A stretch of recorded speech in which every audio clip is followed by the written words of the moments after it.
Welcome students in my another video tutorial related to evolution.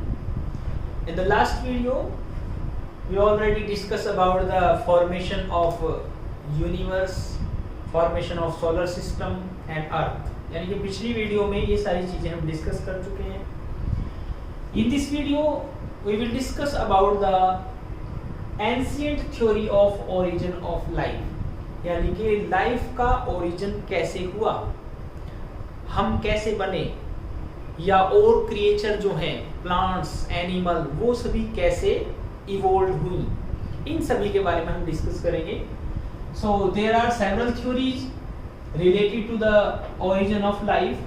And first of all theory of special creation. Special creation ये theory क्या मानती है कि organism और living beings created by supernatural power.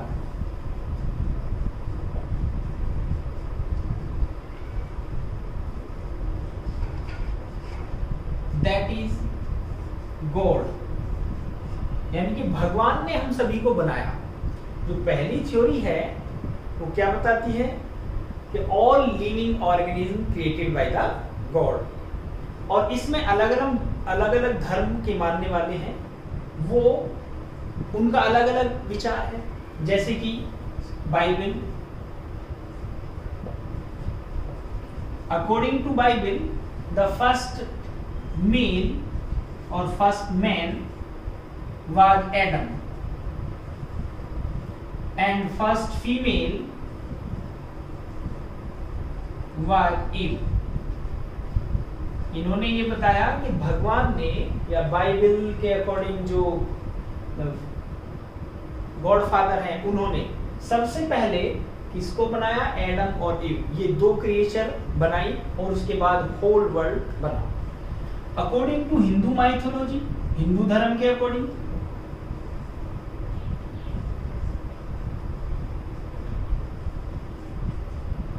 The whole world created by the God Brahma.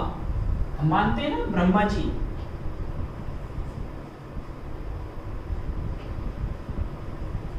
है ना, ब्रह्मा जी को मानते हैं कि भगवान विष्णु जो है वो क्या है? पालन करने वाले हैं. भगवान शंकर जो है वो सृष्टि का नाश करने वाले हैं. लेकिन ब्रह्मा जी को हम क्या मानते हैं कि वो सृष्टि के रचयिता है. और इनके अकॉर्डिंग, यानी कि हिंदू धर्म के अकॉर्डिंग, जो सबसे पहला मेल था उसका नाम क्या था? Manu.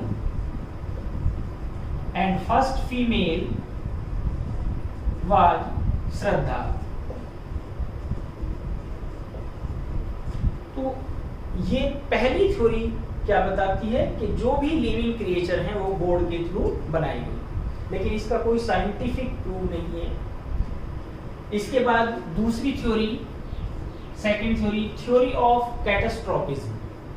This theory proposed by George Cuvier and Orbigny. ये दो साइंटिस्ट थे. इन्होंने इस थ्योरी को प्रपोज किया इन 1826 में. And according to this theory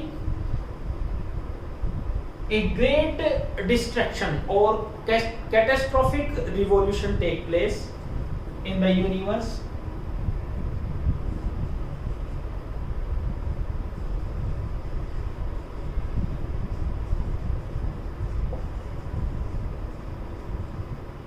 और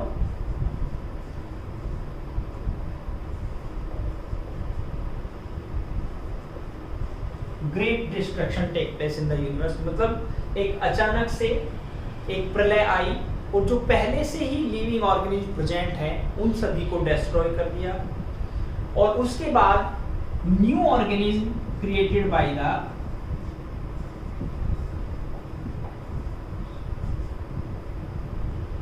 simple inorganic matter.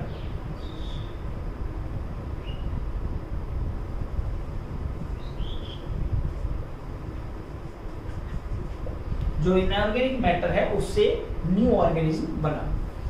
And these organism were different from the previous one. जो पहले से ऑर्गेनिज्म प्रेजेंट थे वहां पर वो उनसे बिल्कुल अलग थे. Next theory, theory of eternity. This theory proposed by Preyer in 1880, and according to this theory, all the universe, just like the planet, stars, and living organism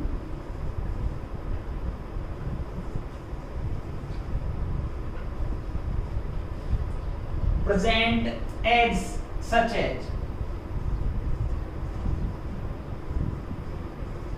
from the beginning and till the eternity, यानी कि पहले से ही ये सारी चीजें universe में present थी और आगे तक भी वो ऐसे ही प्रेजेंट रहेंगी। नेक्स्ट थ्योरी, थ्योरी ऑफ पेनिस्पर्मिया और cosmozoic theory.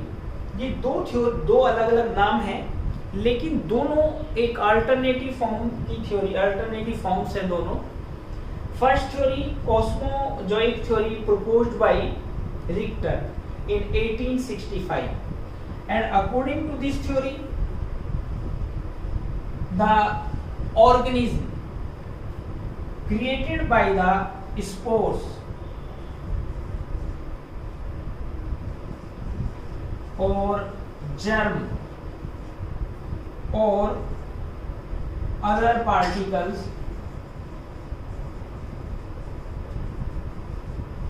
that comes from the other planet, एक प्लेनेट से दूसरे प्लेनेट पर जो स्पोर है वो पहुंचा और लिविंग ऑर्गेनिज्म का क्रिएशन हुआ। Other name of this theory, theory of panispermia. This theory proposed by Arrhenius, and according to this theory, organism existed throughout the universe. वो पूरे यूनिवर्स में एग्जिस्ट हैं, and their spores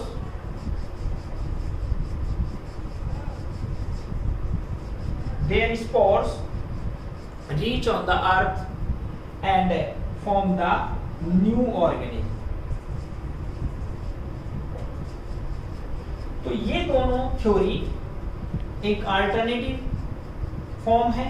पहली theory में क्या बताते हैं कि जो ऑर्गेनिज्म है वो स्पोर के फॉर्म में अर्थ पर आया, और दूसरी थ्योरी आर्हेनियस के अकॉर्डिंग वो क्या कहते हैं कि organism through out the universe, पूरे यूनिवर्स में प्रेजेंट हैं और उनके स्पोर एक प्लेनेट से दूसरे प्लेनेट पर आए। कॉस्मोजोइक थ्योरी के बाद next theory, theory of spontaneous generation.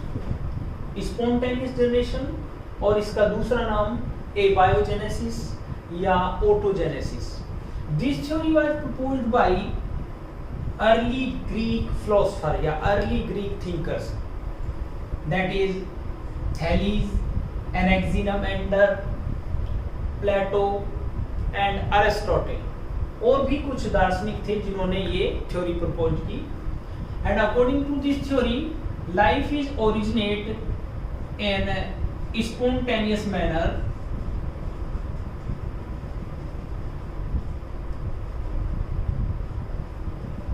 from non-living things.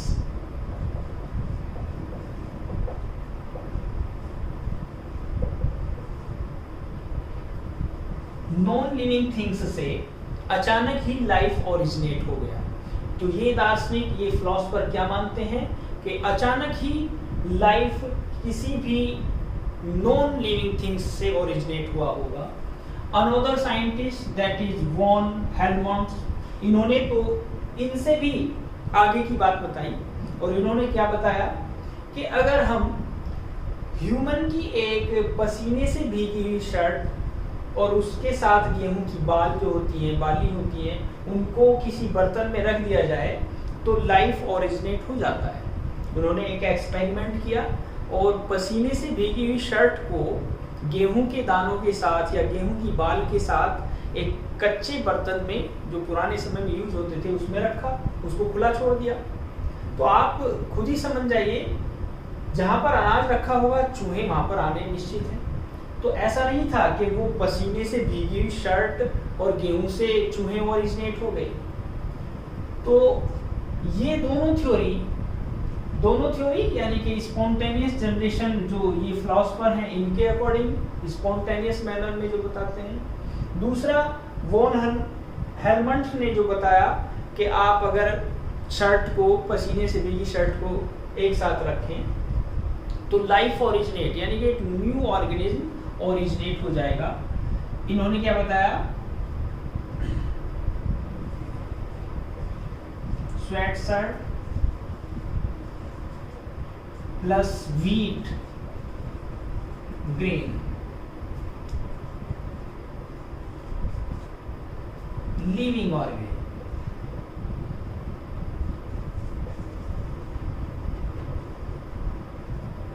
समझे? लेकिन both the theories और both the views were disproved by 3 scientists। ये 3 साइंटिस्ट हैं। इन्होंने Francesco Redi, Lazzaro Spallanzani and Louis Pasteur, इन तीनों साइंटिस्ट ने इनकी थ्योरी को डिस्प्रूव कर दिया। और इन्होंने अलग अलग एक्सपेरिमेंट दिए तीनों साइंटिस्ट ने, और इसमें इम्पोर्टेंट जो एक्सपेरिमेंट है वो लुइस पास्चर का एक्सपेरिमेंट है। ये मैं भी आपसे डिस्कस करूंगा। वैसे तीनों का जो थीम थी वो एक जैसी ही थी, चाहे वो रेड्डी एक्सपेरिमेंट है या स्प्लेंजेनी एक्सपेरिमेंट है। तीनों ने ही क्या किया कि कोई भी जो ऑर्गेनिज्म है और या वेजिटेबल्स हैं उनका मिक्सचर लिया, उनके फ्लैशेस या मांस का मिक्सचर लिया और उसको अच्छी तरह बॉइल्ड किया, और उसके बाद उन्होंने देखा कि उसमें कोई जो ऑर्गेनिज्म है वो क्रिएट नहीं हो रहा है और दूसरे जार में ऑर्गेनिज्म क्रिएट हो रहा है। तो इसमें हम डिस्कस करते हैं जो इम्पोर्टेंट एक्सपेरिमेंट है पास्चर एक्सपेरिमेंट, और इसको स्वान नेक एक्सपेरिमेंट भी हम कहते हैं। He took broth means a mixture of juice of living organism. किसी भी ऑर्गेनिज्म का जो जूस है, मांस का जूस, उसको लिया और उसको उन्होंने एक फ्लास्क में बॉइल्ड किया, और इस फ्लास्क की जो नेक थी वो कैसी थी, कर्व नेक, स्वान जैसी जो इसकी नेक है, गर्दन है, और इसमें इन्होंने बॉइल्ड किया। और बॉइल्ड करने के बाद यहाँ पर आप क्या देख रहे हैं, जो वेपर्स है, वाटर वेपर्स, वो लिक्विड के फॉर्म में इकट्ठी हो जाती है। तो ये लिक्विड फॉर्म क्या करता है, एज ए फिल्टर की तरह काम करता है। यहाँ पर कोई भी ऑर्गेनिज्म इसके थ्रू अंदर नहीं जाता। लेकिन दूसरे फ्लास्क में उसने उसकी नेक को तोड़ दिया। अब इसमें कुछ समय बाद उसने क्या देखा कि यहाँ जो ये फ्लास्क है इसमें कोई ऑर्गेनिज्म प्रोड्यूस नहीं हुआ, लेकिन जिसकी जो गर्दन जो टूटी हुई थी फ्लास्क की, उसके अंदर मोल्ड्स एंड बैक्टीरिया ये ओरिजिनेट हो गए। तो ये पास्चर एक्सपेरिमेंट क्या प्रूव करता है, life originate from the pre existing life, यानी कि जो पहले से ही ऑर्गेनिज्म हवा के थ्रू आ रहे हैं उन्हीं से लाइफ ओरिजिनेट हुआ, और जिसमें एयर पास नहीं हुई उसमें लाइफ ओरिजिनेट नहीं हुआ। सेम ऐसा ही एक्सपेरिमेंट रेड्डी एक्सपेरिमेंट था। उसने भी 3 बेल जार लिए और 3 में मांस का टुकड़ा रखा, तीनों में एक को पूरा एयर टाइट किया, एक को खुला छोड़ दिया और एक को जो कॉटन है, कॉटन का क्लोथ है, उससे ढक कर रखा। तो उसने क्या देखा कि जो एयर टाइट बेल जार था उसमें कोई लिविंग ऑर्गेनिज्म प्रोड्यूस नहीं हुआ। तो ये एक्सपेरिमेंट क्या बताते हैं कि जो स्पॉन्टेनियस जनरेशन है, यानी कि अचानक से लाइफ ओरिजिनेट नहीं होगा। Next theory and most accepted theory about the origin of life, that is Oparin-Haldane theory। इसके बाद हम लास्ट थ्योरी डिस्कस करते हैं नंबर 6 पर, that is modern theory related to origin of life, that is modern theory or Operinhellen theory.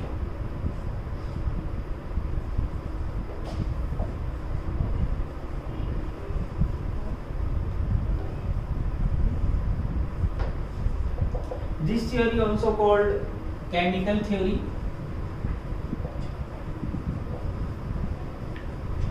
or naturalistic theory.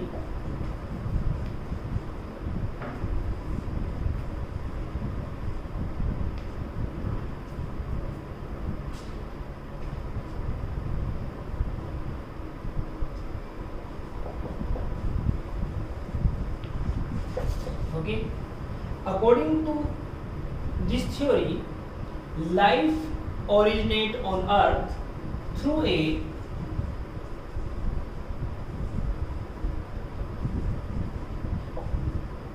physico-chemical process. इस theory के according एक physicochemical process हुआ होगा और first of all atom combined to form molecule. जो atoms हैं वो आपस में इंटरेक्ट करके मॉलिक्यूल बनाया, मॉलिक्यूल आपस में इंटरेक्ट करके इनऑर्गेनिक एंड ऑर्गेनिक मॉलिक्यूल बनाए होंगे.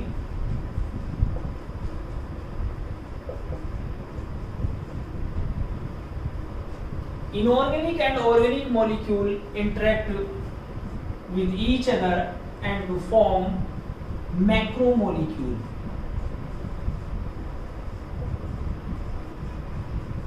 Macromolecules, and after that the first cell is formed.